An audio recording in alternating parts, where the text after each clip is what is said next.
जिन्होंने वीर संभाजी को अकबर के चक्रव्यूह में फंसाया। अकबर की साजिश। भारत का इतिहास केवल युद्धों का नहीं बल्कि षड्यंत्रों, विश्वासघात और बलिदानों का भी इतिहास है। जब बात होती है वीरता की तो मराठा साम्राज्य और उसमें विशेषकर छत्रपति शिवाजी महाराज और उनके वीर पुत्र संभाजी महाराज का नाम स्वर्णाक्षरों में अंकित होता है। किंतु यह भी कटु सत्य है कि वीरता और राष्ट्रभक्ति के मार्ग में चलने वालों को अक्सर अपने ही लोगों की गद्दारी का शिकार होना पड़ा। संभाजी की गिरफ्तारी और उसके पीछे की कुटिल चालें इस सच्चाई का प्रमाण है। हम यह जानने का प्रयास करेंगे कि कौन लोग थे जिन्होंने वीर संभाजी को अकबर के चक्रव्यूह में फंसाया। क्या केवल मुगल षड्यंत्र इसके लिए उत्तरदायी थे या कुछ भीतरघात भी जिम्मेदार थे। संभाजी का परिचय। संभाजी भोसले छत्रपति शिवाजी महाराज के ज्येष्ठ पुत्र, एक बहादुर योद्धा, विद्वान और पराक्रमी राजा थे। वे संस्कृत, फारसी, मराठी तथा कई भाषाओं के ज्ञाता थे। उन्होंने छोटी आयु में ही युद्ध की शिक्षा प्राप्त की और अनेक अवसरों पर अपने पराक्रम का परिचय दिया। जब शिवाजी महाराज का स्वर्गवास हुआ तो राज्य की बागडोर अनिच्छा के बावजूद संभाजी को संभालनी पड़ी।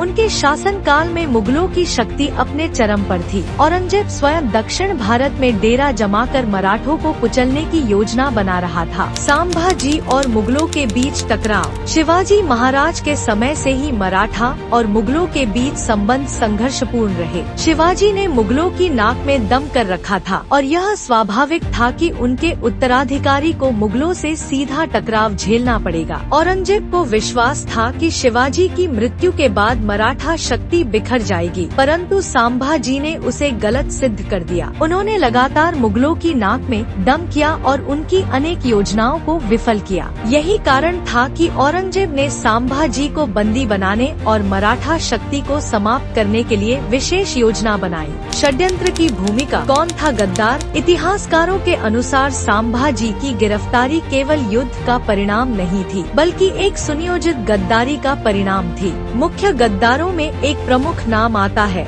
गणोजी शिर्के का, जो संभाजी के रिश्तेदार थे। यह व्यक्ति सत्ता और स्वार्थ की भूख में इतना अंधा हो गया कि उसने मुगलों से सांठगांठ कर संभाजी की गुप्त सूचना उन्हें दे दी।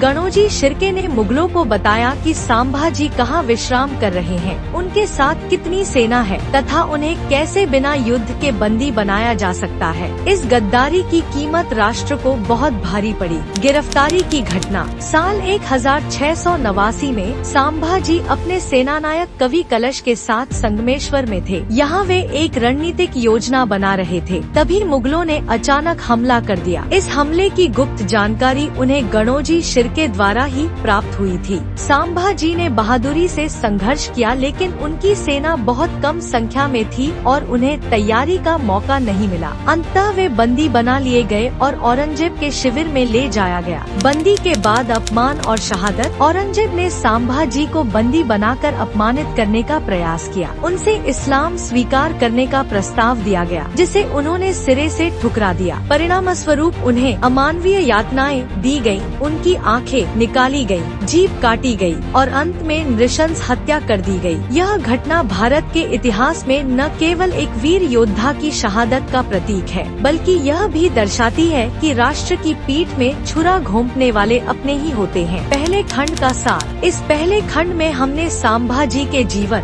उनकी वीरता और गिरफ्तारी की भूमिका में हुई गद्दारी की पृष्ठभूमि को समझा। इस पूरे प्रसंग में हमें यह स्पष्ट रूप से दिखता है कि केवल बाहरी आक्रमणकारी ही नहीं बल्कि अपने ही स्वार्थी रिश्तेदार भी राष्ट्रद्रोह के बराबर होते हैं। क्या आप चाहेंगे कि मैं दूसरा खंड, जिसमें संभाजी के शासनकाल, रणनीतियों, युद्धों और गिरफ्तारी से पहले की घटनाओं का विस्तार हो, प्रस्तुत करूं?